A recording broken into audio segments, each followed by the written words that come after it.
Hoje eu tô aqui com a Mariana, nutricionista, minha aluna, que adora desenhar, pra gente bater um papo sobre desenho. Espero que vocês gostem. E Mari, a primeira coisa, apesar de eu ter falado rapidamente sobre quem é você, eu queria que vocês falassem quem é você, né? Assim, o seu interesse pelo desenho, como que você começou a desenhar, por que você desenha, um geralzão, assim. Eu sou a Mari, eu sou nutricionista, mas eu aprendi a desenhar, na verdade, depois de uma frustração. Eu fiz faculdade de arquitetura antes de fazer nutrição e por isso eu tive que aprender a desenhar meio que na marra e foi muito sofrido porque eu já era mais velha, já tinha 18 anos, achava que não ia aprender nunca. Mais velha com 18 anos. Mais velha não era criança, né? Não era aquela criança que vai aprender desde pequena. Sim. Mas eu sempre gostei de desenhar quando eu era criança. Aí quando eu entrei no curso eu fiquei de final na cadeira, eu fiquei muito triste, foi a única cadeira que eu fiquei de final. Aí resolvi que eu ia aprender, né? Aí comecei a fazer curso, comecei a aprender e comecei a ver que não tinha esse negócio de tipo, depois que você vai aprender mais velho, não adianta, né? E aí eu comecei a gostar muito, muito, muito de desenhar. Na época do desenho da arquitetura foi uma época que eu desenhava muito. E aí depois quando eu me mudei pra nutrição, eu passei a não desenhar mais tanto, mas eu desenhava assim nos meus cadernos de anatomia, era a coisa mais linda. Era a coisa mais fofa. E passei o tempo e tudo, e aí quando eu fiquei um pouco mais velha eu tive alguns problemas de saúde mental, tive uma depressão, e o desenho foi que me ajudou assim realmente a voltar a socializar, sair de casa para ir para as aulas, né, contigo, e até um hobby mesmo, uma coisa nesse mundo tão estressante, né. E aí hoje em dia eu continuo desenhando, né, não desenho todo dia, mas continuo desenhando e adoro, assim, adoro desenho, adoro falar sobre desenho, é isso. Em relação ao desenho, né, você falou da diversão, falou que ajudava a aliviar o estresse. Você pode detalhar mais, assim, em que sentido, falar um pouco mais sobre essa experiência, tanto do desenho, né, como uma fonte de diversão e como uma fonte de alívio do estresse? Na verdade, eu vejo o desenho como uma coisa muito também de me expressar, sabe? E quando eu comecei a fazer terapia, eu tive essa necessidade de me expressar mais. Só que eu não canto, eu não toco instrumento, né? Eu tive que arranjar algum hobby e eu pensei, cara, eu já desenhei uma época na minha vida, eu vou voltar. E aí, assim, tem muitas vezes que eu tô num momento triste, aí eu penso, eu vou colocar uma música e eu vou desenhar. O que? Qualquer coisa, eu pego uma planta de casa, desenho. É um momento em que eu consigo tá com a minha mente naquilo ali. A minha mente, ela tá 100% no que eu tô fazendo naquela hora e não tá divagando com pensamento de preocupação, ansiedade e tudo. Então, me traz uma certa paz esse negócio do desenho. E eu gosto, assim, né? É realmente uma coisa que me traz o prazer de você ver que você que fez aquilo, que fez um negócio bonito. Legal. Super legal, assim, eu acho que a questão do foco, né, assim, do desenho, ele ser uma atividade que ajuda você a focar a sua atenção, né? A gente até já havia conversado antes em outras conversas sobre meditação, né? Então, o desenho ele não é meditação, mas ele traz alguns estados mentalmente falando, foco, atenção, concentração, né, que eu acho que realmente ajudam. Sim, né? E você falou também que você bota uma música e escolhe um objeto. Fala um pouco assim desses rituais, digamos assim, como que você faz, como que é o seu momento de desenhar antes, durante e depois? O que você faz assim? Faz mais alguma coisa além de botar uma música? Como que você se inspira? Quais são as imagens que você escolhe? Ou se for alguma coisa, um objeto mesmo? Vai qualquer um. Enfim, fala como é esse processo, essa ritualística do começo, do meio e do fim do desenho. A primeira coisa eu acho é que eu sou uma pessoa muito acelerada. Então, como eu sou uma pessoa acelerada, eu faço as coisas muito rápido. Eu não sou a pessoa que vai pegar e não, eu vou começar esse desenho hoje, aí amanhã eu vou fazer a parte 2. Não, eu tenho que, pra mim o desenho tem que ser uma coisa que eu começo hoje e termino hoje. Dificilmente eu vou querer fazer alguma coisa que seja muito complicada, detalhada. Então, normalmente, eu gosto muito dos temas místicos, né? De fada, bruxa, essas coisas. Eu gosto muito de desenhar essas coisas, eu gosto muito de desenhar plantas também.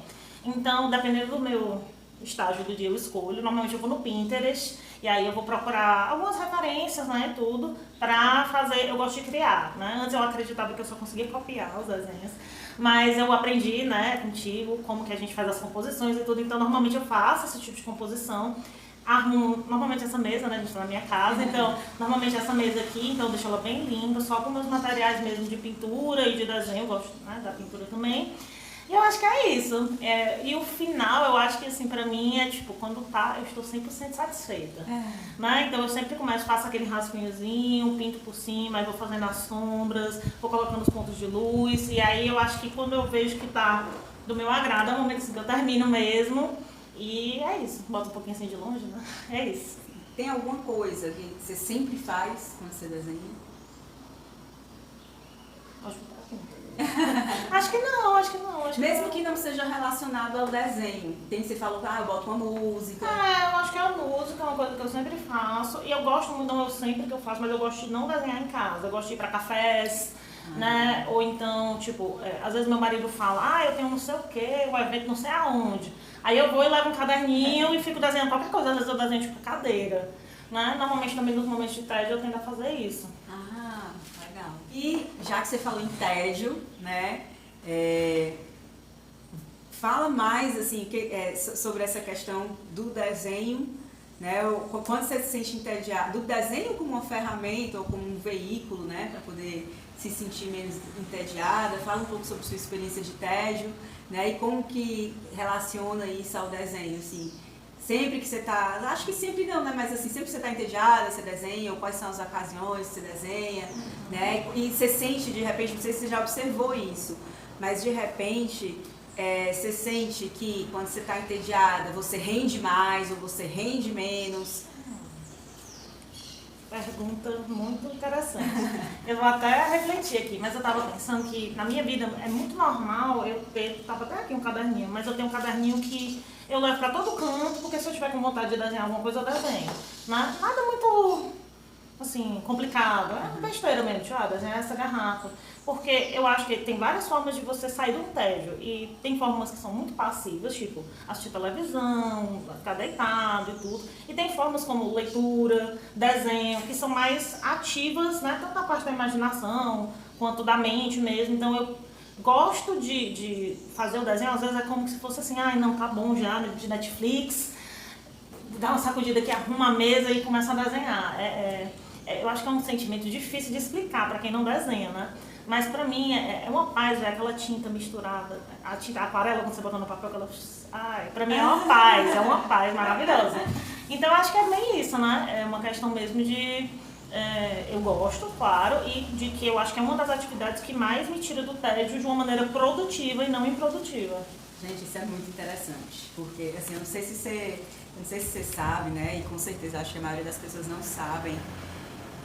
Originalmente a minha pesquisa de mestrado, ela era sobre tédio e criatividade, né? Aí meu orientador não deixou, assim, não que ele não tenha deixado, assim, batido martelo, mas aconselhou, né, a pegar outra coisa, que a gente sabe quando o orientador aconselha nesse sentido é porque não quer que a gente faça mesmo, né? Então assim, mas eu acabei lendo muita coisa sobre tédio, porque ainda assim eu acreditava que o tédio ele poderia aparecer nos processos criativos, ele tinha muito a contribuir, né? Hoje em dia tem muitas pesquisas científicas, está surgindo cada vez mais pesquisas científicas sobre tédio e criatividade, né? Que na verdade são os estados de, assim, muitas coisas, experiências de tédios que a gente tem, são um dos motivadores a gente ter experiências criativas.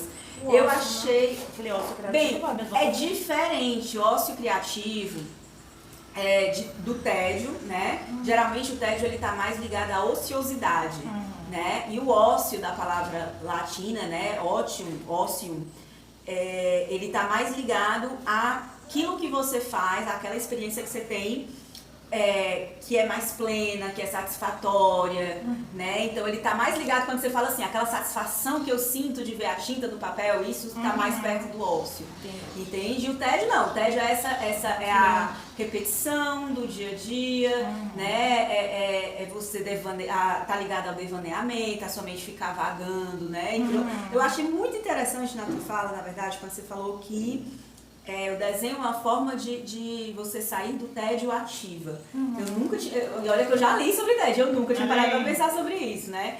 Mas uma outra coisa interessante também é que assim, o tédio, a gente tem no nosso cérebro uma rede de modo padrão, que são um conjunto de áreas cerebrais que elas tendem a ficar mais ativas quando a gente não está fazendo nada, quando a gente não está com a nossa atenção focada. Quando a gente está com a nossa atenção focada, a área relacionada à ação que a gente está fazendo se acende. Então, por exemplo, estou falando, meu campo da fala vai se acender. Estou desenhando, aí aquele campo de coordenação, de atenção vai se acender.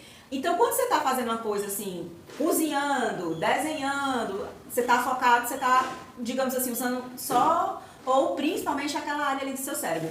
Quando você não está fazendo algo focado, então um conjunto de áreas do cérebro começam a se acender. E aí o que acontece? A informação que você captou ao longo do seu dia começa a se integrar. Coisas que você não parava para não relacionaria ao desenho ou à atividade que você está fazendo, elas começam a vir como ideia, como solução àquilo que você estava fazendo. Então, por exemplo, não sei se isso já aconteceu comigo acontece assim, eu estou aqui desenhando.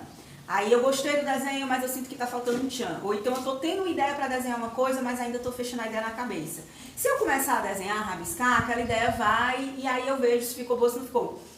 Aí eu vou tomar banho, por exemplo. Banheiro para mim é maravilhoso nesse sentido. Quando você está tomando banho, você está ali relaxando, né? Então a sua rede de modo padrão, ela tende a acionar. E aí aquela ideia, é o momento do eureka, né? Do insight. Aquela ideia que você não teria para aquele desenho, isso aqui vai ficar genial naquele desenho. É o momento de insight. E isso eu estou falando desenho, mas isso é para tudo. Tudo que a gente faz, se a gente tiver, né, o acesso a essa rede, tiver ideias, a gente vai tender a pensar em coisas que a gente não pensaria, né? Então, falando sobre essa questão do eureka, do insight, né? Aí a gente tem tanto momento de inspiração como momento de bloqueio criativo. Fala um pouco sobre os dois, assim, como as experiências de bloqueio criativo, que de repente o bloqueio criativo, ele na verdade, ele é meio que, dentre outras coisas, porque tem vários tipos de bloqueio criativo, tá? Mas a gente poderia dizer que uma das formas de bloqueio criativo que a gente pode ter é justamente quando a gente tá tão obcecado em desenhar, não, eu quero desenhar, e você tá tão assim, se cobrando tanto desenhar, que você não dá espaço para essa sua outra parte do cérebro se manifestar. E aí é como se aquela outra parte que está mais focada, ela secou, entendeu? A laranja que você espremeu, até onde dava para espremer, saiu todo o suco e não tem mais o que espremer dali, entende? Mas essa é só uma das formas, né? Então, assim, de repente, fala um pouco sobre experiências de bloqueio e fala um pouco também sobre as experiências de eureka, de insight. Se de repente você... O que é que você achou desse papo, né? Antes de falar do negócio da Eureka, eu me lembrei de uma coisa da minha profissão, né? Eu sou nutricionista e trabalho com pessoas que têm compulsão alimentar. E aí uma das coisas um dos exercícios que a gente tem é que a pessoa tente lidar com os sentimentos sem utilizar a comida. E aí um sentimento muito, muito, muito comum é o tédio, né? E aí uma das coisas que a gente fala para os pacientes é para que eles façam alguma coisa naquele momento que você tá assim, eu preciso comer, eu preciso. E aí muitas vezes o desenho, bordado, coisas que você vai ter um descanso ativo, né? Uma coisa que realmente você vai... Então é muito legal, porque tu foi falando, eu falei, gente, eu faço isso no trabalho. Né? Eu faço isso no trabalho, eu indico, eu já fiz aquarela com um paciente dentro do consultório. Né? Um adolescente que estava no meio que tipo, eu não sei se eu sei desenhar, não sei o que, eu faço com você. Foi muito legal, assim, é uma coisa que, né, vale a pena. E sobre a parte do bloqueio, né, criativo, eu normalmente participava do... Como é o nome de outubro? Inktober. Do Inktober, pronto. E aí, o Inktober, ele, pra mim, primeiro, ele bota a pressão, né? Que você tem que desenhar todo dia e tal. E às vezes é um tema tipo clipe de papel. Né? Uns temas assim que às vezes são difíceis. E aí, eu sempre começava, nunca termino, eu sempre começava assim, tal. E uma hora eu não conseguia mais. Mas era muito pelo pensamento de que, tipo assim, eu tenho que fazer um desenho, tem que ser um desenho incrível, porque eu vou postar esse desenho. Né? Então, às vezes eu me bloqueava porque, tipo assim, não, essa ideia aqui não é boa o suficiente, essa daqui não é boa, essa daqui não é boa. E isso às vezes me causa bloqueio, né? Aí às vezes eu fico e penso, gente, mas ninguém precisa desse desenho, é só pra mim, pra eu me divertir, pra eu fazer. Então eu tenho um pouco esse negócio do... será que vai ficar bom e não sei o que e tal. Então, às vezes a gente pensa que tem que desenhar... Todo desenho tem que ser uma obra de arte, né? Mas às vezes pode não ser, pode só ser um desenho simples, sei lá, de um vasinho de flor e você não precisa mostrar pra ninguém. E você pode ter essa parte da arte que é interna, né, sua. E aí eu acho que é mais ou menos isso. Tem dia que eu tô super inspirada, já sei o que eu quero desenhar, e vou lá e desenho, mas esse bloqueio é uma coisa que acontece às vezes também. Sim. E a inspiração, assim, quando vem aquele momento eureka, assim, você consegue lembrar de de alguma vez, ou... Inspiração, eu acredito que pra mim ela é muito caracterizada também com o ambiente e o tempo, entendeu? Pra mim é muito mais fácil eu estar com vontade de desenhar e ter inspiração num ambiente muito bonito, arborizado, um clima mais friozinho, né? Que a gente é do Ceará, que é muito quente. Então, assim, é muito do momento que eu tô também, né? E eu não sei, eu não diria uma inspiração, tipo, tô inspirada de ter uma ideia tal, mas de realmente tá com vontade de desenhar e aí fazer alguma coisa diferente. Uma outra coisa que você falou, né, a coisa de fazer um desenho bom, né, de ter assim aquela ideia genial, né, de fato eu acho que muita gente se cobra de estar o tempo inteiro, principalmente quando é para postar, né, de estar tendo aquela ideia genial a cada post. Muita gente olha perfis de ilustradores, ilustradoras mais experientes, né, e vê aquele perfil lindo, todo alinhado, com todo dia postagens que parecem inspiradas, sem às vezes se tocar que, por exemplo, às vezes a pessoa está repostando um desenho antigo, né? Às vezes aquele desenho que está sendo postado ali não foi feito naquele dia, naquela hora, mas teve todo um momento, toda uma produção, né? Então, assim, eu acho que essa é uma das coisas. Mas eu acho que também uma das coisas interessantes da gente conversar é a ideia do que é um bom desenho. Né? Assim, já que você tocou assim, nesse assunto, para você o que seria assim, um bom desenho? Quando você fala assim, eu fazer um desenho bom e tal, desenho, né? Explora mais assim, essa questão. Mulher, eu não sei, eu penso que eu tenho um estilo muito particular, né, de desenhar e tudo, porque eu não sou a pessoa que desenha as linhas todas certinhas e tudo. É um negócio mais pictórico, né, palavra? E aí, pra mim, um bom desenho pra mim, ele tem que estar primeiro com... É claro de onde as coisas estão, né? Tem que estar na proporção correta. Eu sou muito de tipo assim, se a proporção tá um pouquinho errada, eu já fico com raiva, né? Aí já fica meio ruim. E pra mim, uma das outras coisas principais é estar com as sombras boas. Então, o desenho estando com as sombras boas, pode ser a coisa mais simples do mundo, pode ser um copo, mas ele fica legal, né? Então, pra mim, são essas duas coisas que elas se importam bastante. Eu gosto muito de cor, eu dificilmente faço um desenho preto e branco, pra mim não tem muita graça.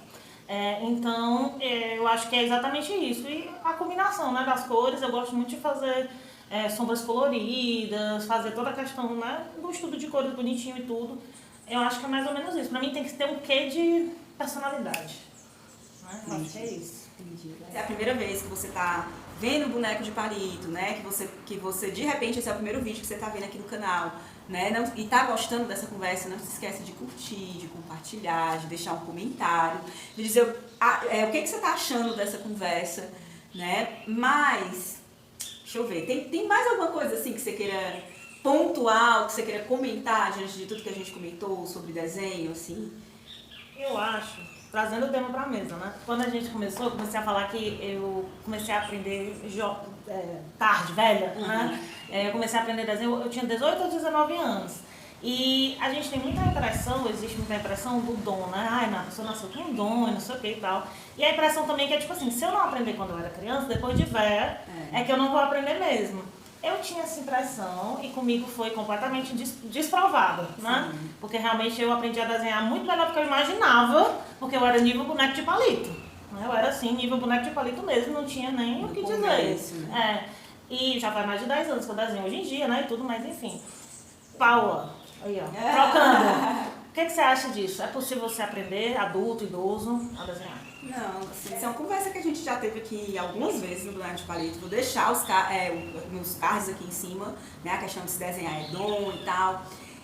Eu descobri, assim, primeiro que sim, né? Eu tenho alunos que aprenderam a desenhar em diferentes faixas etárias. Eu tenho crianças de 4 anos e idosos de mais de 70. Né? Já ensinei para idosos na faixa dos 80 também. Então, por incrível que pareça, a minha faixa etária principal é em torno dos 30. Eu acho que mais ou menos ali nos 30 a 40 anos, é uma fase que você aquieta um pouco mais em relação às festas, em relação às atividades mais juvenis, né, tudo mais. Então você começa a querer se voltar mais para si, a se redescobrir, a ter um hobby ativo, né, a ter uma coisa mais assim. Então eu noto que tem muita gente que aprende a desenhar nessa faixa etária, certo? Mas o que eu percebo, e isso eu também já falei em outros vídeos, mas eu acho que é algo que vale a pena ser repetido, certo? E principalmente numa conversa a dois, o que eu percebo é que quando as pessoas falam assim, eu não tenho dom, não é que elas não vão aprender de jeito nenhum se elas não tentarem, certo? É que elas vão ter que se esforçar mais do que o normal para aprender caso elas tentem. E aí o problema aí não é se tem ou não um dom, o problema aí é se ela vai querer se esforçar ou não. Eu descobri isso, eu estava com a Amadeu andando no shopping, e aí o que aconteceu? Não sei se eu estava comprando umas sementes, minha irmã tinha comprado umas sementes pra gente plantar. E eu disse, mas vai ter que esperar o Bilal. O Bilal é o senhor que trabalha lá em casa, né? Pra poder plantar, né? Porque ele que tem a mão boa, né? E porque lá em casa ninguém tem a mão boa pra planta. E o Bilal, ele vem da serra, ele já planta e tal. Tudo que ele planta parece que dá certo, né? E aí, quando a Amadeu se virou pra mim e falou assim, tu tem noção que o que tu tá me falando é exatamente o que as pessoas falam quando elas dizem que elas não têm o dom pra desenhar? E aí isso me deixou muito reflexiva. Eu comecei a pensar porque pra mim era isso, minha mão, eu já matei um cacto, né? Então assim, pra mim eu não tenho mão pra planta, né? Então aí foi quando eu parei, não, eu acho que se eu procurasse um curso, que se eu lesse algumas coisas, visse alguns vídeos no YouTube e fosse atrás, eu começaria ali na introdução à jardinagem. Mas eu acho que eu gastaria tanto tempo indo atrás da informação e aprendendo, que eu acho que é isso que me desmotiva a não buscar. Então eu acho que com desenho é a mesma coisa. Quando você fala assim, eu não tenho dom, talvez seja porque buscar essa informação, né? E absorver essa informação e treinar, incluir isso na sua rotina, né? Precisa de tempo, precisa de energia, precisa de dinheiro, porque ainda que você fique no gratuito, no online, mas tem uma hora que você vai ter uma hora que você já viu tudo que dá pra ver no gratuito, né? E aí você vai, natural é a pessoa querer um pouco mais, dar o próximo passo. E aí eu acho que é por isso, assim, a questão do dom não é em si se a pessoa mais velha vai conseguir aprender a desenhar ou não. Aí eu acho assim que pra fechar essa questão, eu tenho alunos de 4 anos, né, que eu falei, que ainda nem tem coordenação motora desenvolvida, e eu tenho alunos de 70 que já estão perdendo a coordenação motora, né? Eu já tive alunos com transtornos, né, com TDAH, já tive TDAH, não sei se é transtorno, se é distúrbio, não, se é transtorno. Pronto, né? Mas eu digo assim, já tive pessoas com déficit cognitivo, já tive pessoas que já tive uma aluna cega de um olho, e eu só fui descobrir que ela era cega de um olho. Porque a minha mãe também é. Eu não sabia. Olha só, essa aluna que eu tô falando, eu só descobri no último dia de aula porque ela falou. Sua mãe, eu tô descobrindo agora. Né? Breaking news. E já tive um aluno também que já teve um AVC, tinha um lado paralisado do corpo, e eu só fui descobrir no último dia porque ele falou, certo? Então, a gente vai inventando desculpas. Eu não consigo. Mas se tem uma pessoa que é cega de um olho, se tem uma pessoa que tem um lado paralisado, se tem uma pessoa que tem déficit cognitivo, se tem pessoa que tem 3 vezes a sua idade, e essa pessoa foi lá, tentou e conseguiu, por que você não vai conseguir? Entende? Eu acho que... Eu tô fechando, mas para fechar, né? A questão é a seguinte, eu listo 3 grandes dificuldades quando a pessoa está querendo aprender a desenhar do zero. A dificuldade mental, a dificuldade física, a dificuldade emocional. A maioria dos cursos, a maioria dos cursos e professores vão se direcionar à dificuldade mental e à dificuldade física. Ou seja, vão treinar a tua coordenação motora através das técnicas e vão te ensinar alguma coisa sobre estética, sobre história da arte, sobre ilustração, né? Ou seja, tá muito nesse campo do saber, do conhecimento e da habilidade técnica. Mas eu não vejo ninguém falando sobre as dificuldades emocionais. Entende? E eu acho que quando uma pessoa ela fala que eu não consigo desenhar por causa de, pode ser o dom, pode ser a idade, pode ser qualquer desculpa que ela der, o que pega aí, na verdade, a verdadeira dificuldade é emocional. Entende? Eu tenho uma coisa pra falar sobre isso. Quando eu comecei a querer aprender a desenhar, eu estava na faculdade de arquitetura. E na faculdade de arquitetura, normalmente tem pessoas que desenharam a vida inteira, que amam desenhar, não sei o quê. Então tem muito, olha meu desenho, que lindo. Né? Todo mundo sabe que fulano é o melhor desenhista e tal. Então tem essa parte do ego também. né? De você querer e tudo. E aí, como eu falei antes, né? O negócio de, pra mim, o desenho sempre tem que estar muito lindo, muito maravilhoso. Porque a gente também tem essa questão da avaliação do outro. As minhas experiências tinham sido, meus amigos de arquitetura, todo mundo desenhava muito bem. E o professor que estava sempre avaliando os meus desenhos, dando nota e tal. E eu não era muito boa, como eu falei.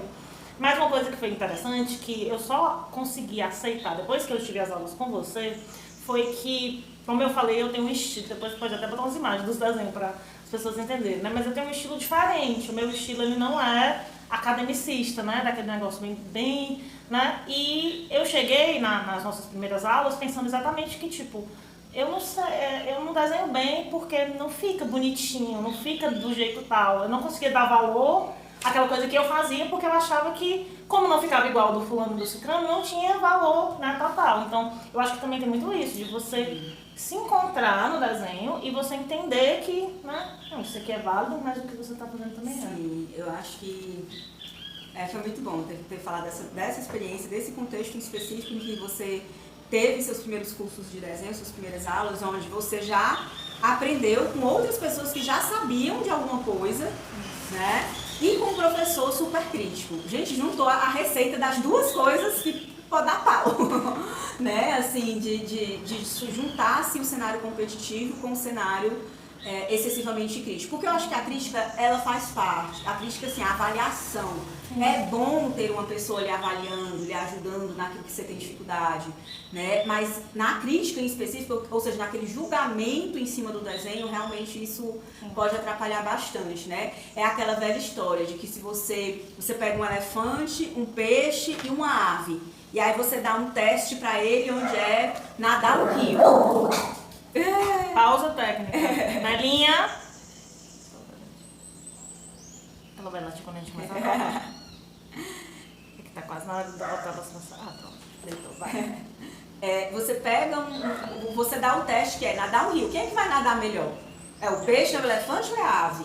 E aí você avaliar as características de uma pessoa de acordo com um teste ou de acordo com um ambiente, né, onde você coloca uma situação que na verdade é injusta, né, e que não, onde também não há equidade, né, e coloca isso como um padrão, né, e isso é a cara do nosso sistema educacional. Não só nas artes. Não só nas artes, mas assim, nosso sistema, vários sistemas, né, que a gente se depara ao longo da vida, várias instituições e infelizmente instituições de ensino ainda avaliam todas as pessoas como se todo mundo fosse peixe, né, e não levam em consideração as características únicas e singulares de cada pessoa, né, de trazer o melhor que cada pessoa tem nas situações adequadas.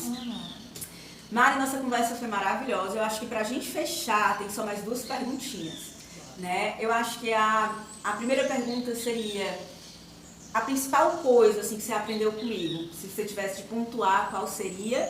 E por último, o recado que você dá para quem está começando, né? Para quem é desenhista do nível do boneco de palitinho. A coisa mais importante que eu aprendi com a Paula foi teoria da cor. Porque eu não tinha noção.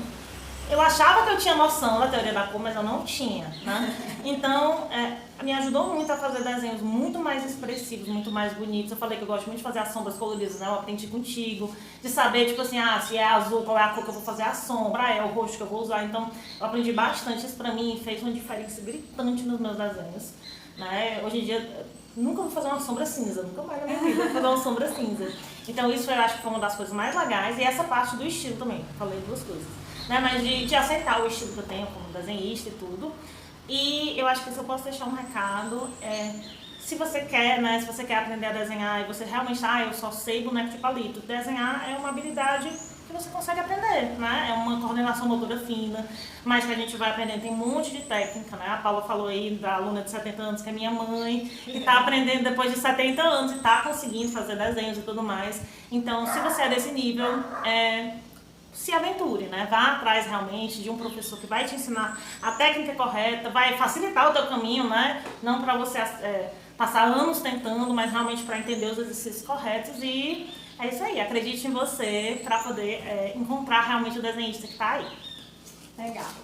Gente, obrigada se você chegou até aqui, obrigada por ter assistido a gente, por ter participado dessa conversa com a gente. Foi uma conversa muito legal, que trouxe muito conteúdo interessante pra gente continuar essa conversa nos comentários, continuar nas mensagens. E é isso, espero que vocês tenham gostado. Adeus e obrigada por todo o peixe. Por todo peixe? Que peixe? Bem, eu vou aproveitar para explicar. O que eu fiz agora? Eu tenho finalizado os vídeos, né, aqui do canal, eu acho que desde o último vídeo do ano passado, com essa frase, né, adeus e obrigada por todo o peixe.